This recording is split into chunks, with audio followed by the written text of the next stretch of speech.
Tesla's, people in Chicago specifically. Listen, it's not Tesla's fault.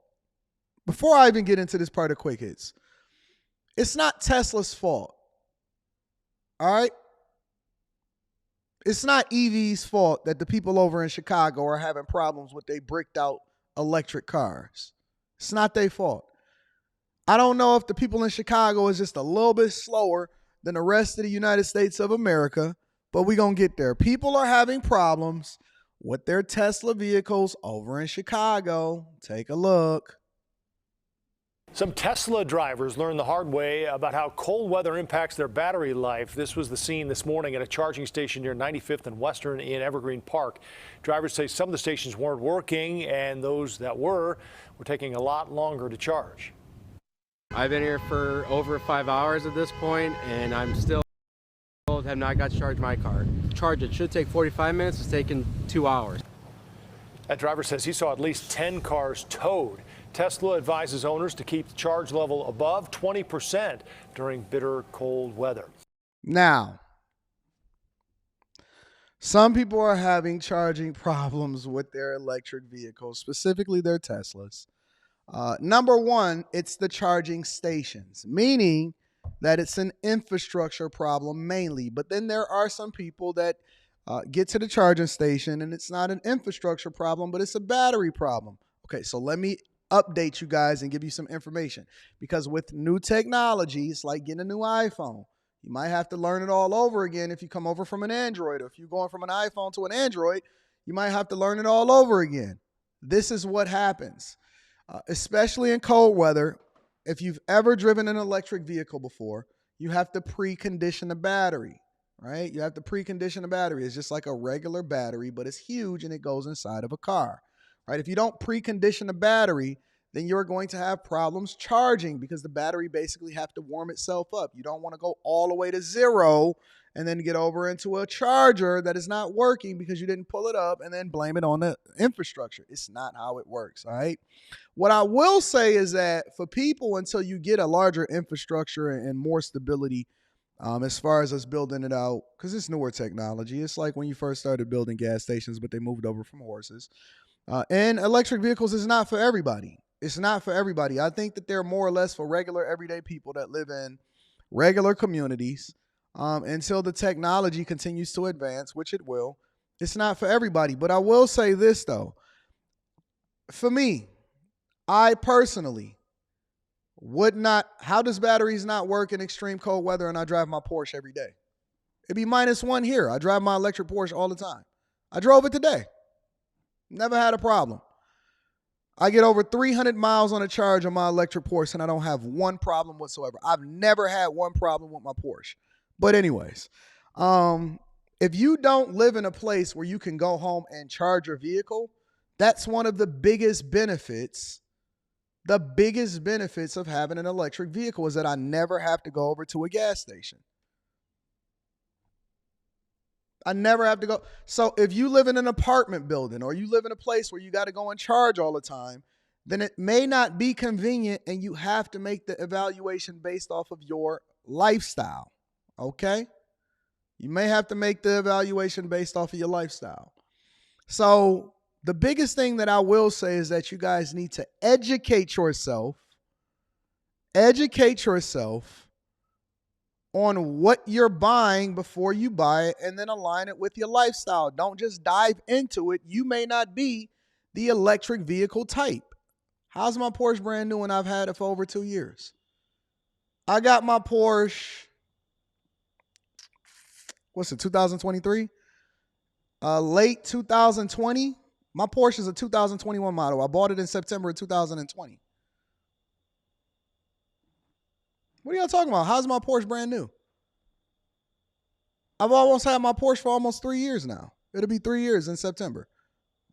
Anyways, but you need to educate yourself, and that's what's happening over in Chicago. I'm not going to sit here and defend Tesla. I don't even have no stock in it. Moving on, Elon Musk wants more control over what is going on in Tesla, is pivoting and advocating for at least 25%. Rita's Porsche. Rita's Porsche is not electric. Rita got a Cayenne. She don't have an electric Porsche. Elon Musk wants 25% control voting power over Teslas. Take a look.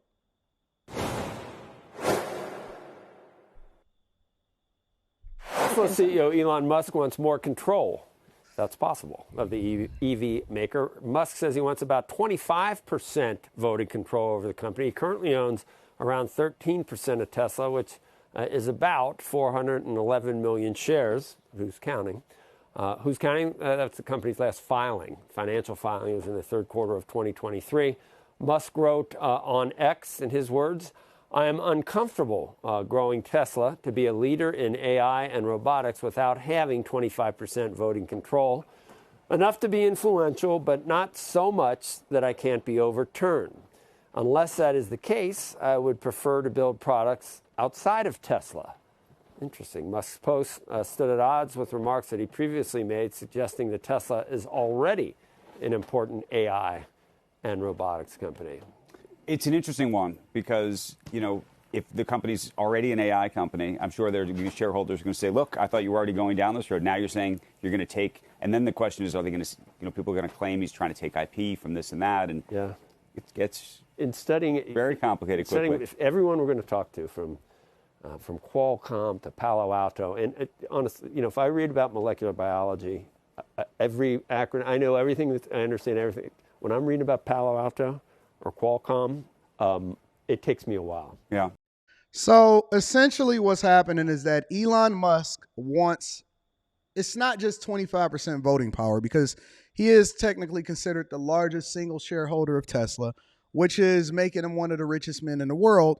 But he's also pivoting and asking for the board to give him more money. And so it's two things that y'all need to take from this, right? In that even Elon Musk controlling a large majority of the shares, over 13% of the shares, but he wants over 25% voting power, meaning that not only does he want to raise, because he wants his equity to be tied to the success of the company, because he believes that the company is going to be even more successful, which for us as investors, and this is something that we all need to talk about in Stock Club, because we had a phenomenal Stock Club on this past Sunday. We got another one coming up on the 28th.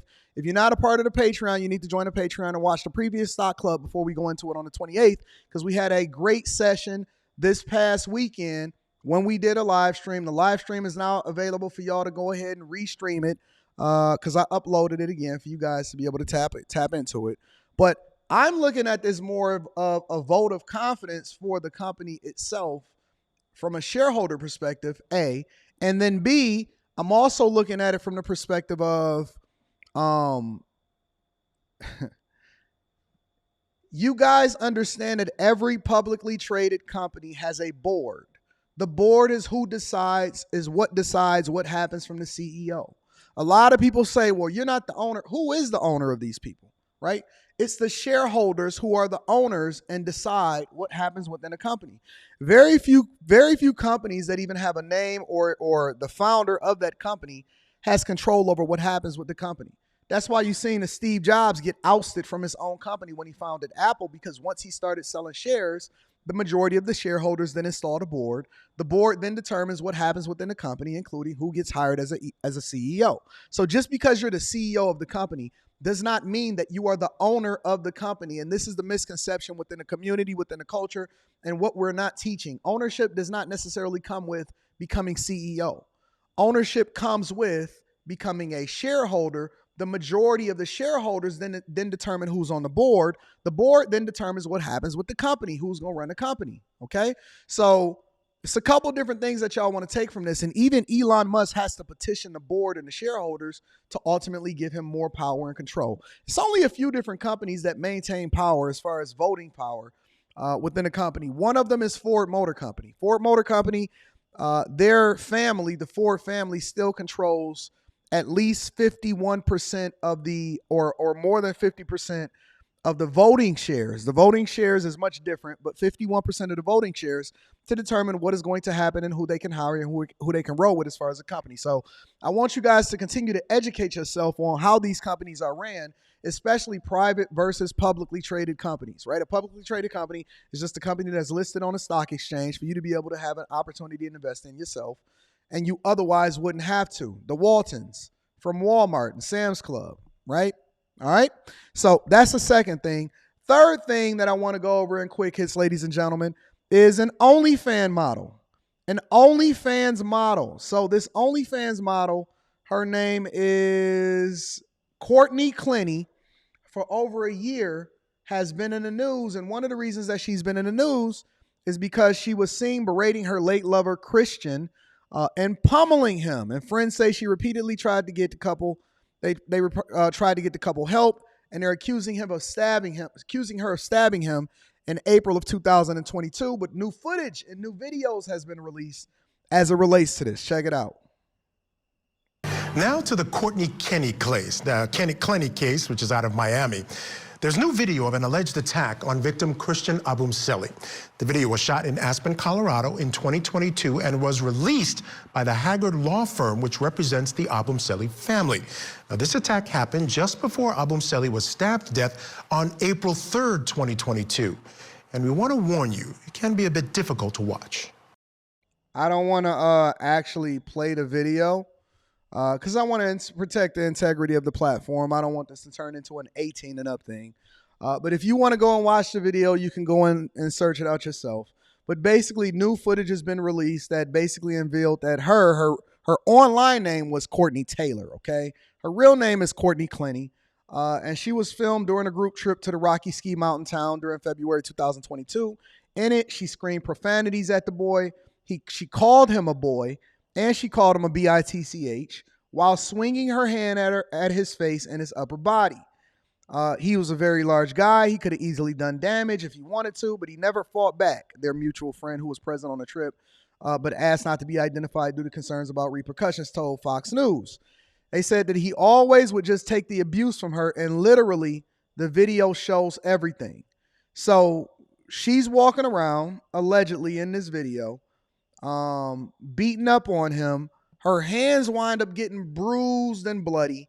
And then because he still maintained a state in this relationship in which we then live in a society where we refuse to hold women accountable, she wind up as being accused of stabbing him also, right? So I'm trying to tell y'all, when we keep talking about how women are weaker than men and all of this, man, this is a human being that can do damage.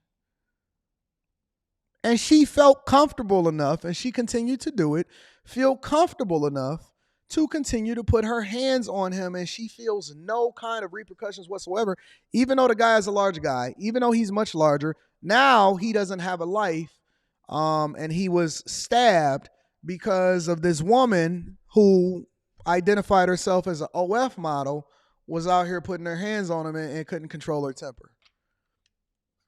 Walk away from toxic relationships. No, I'm not telling you to just walk away from somebody to put their hands on you. I'm telling you to walk away from people with toxic relationships. Don't argue. Don't go back and forth. Don't yell. Don't scream. Don't try to get them together. Don't hold them and then try to shake them and any of that stuff. If they don't understand that it's consequences and repercussions that come along with their actions, all you're doing is enabling bad behavior. And it's unfortunate that this man, young man, had decided to get with a woman based off of what he thought her looks looked like, instead of getting with her based off of whether or not she had great character and she'd be a great person. And now he paid the ultimate price as a result of it. And we still getting video footage released, fighting to get video footage released of what really happened that ultimate day. Whereas when you Jonathan Majors, they're going to release the video footage ASAP of what they think happened. All right.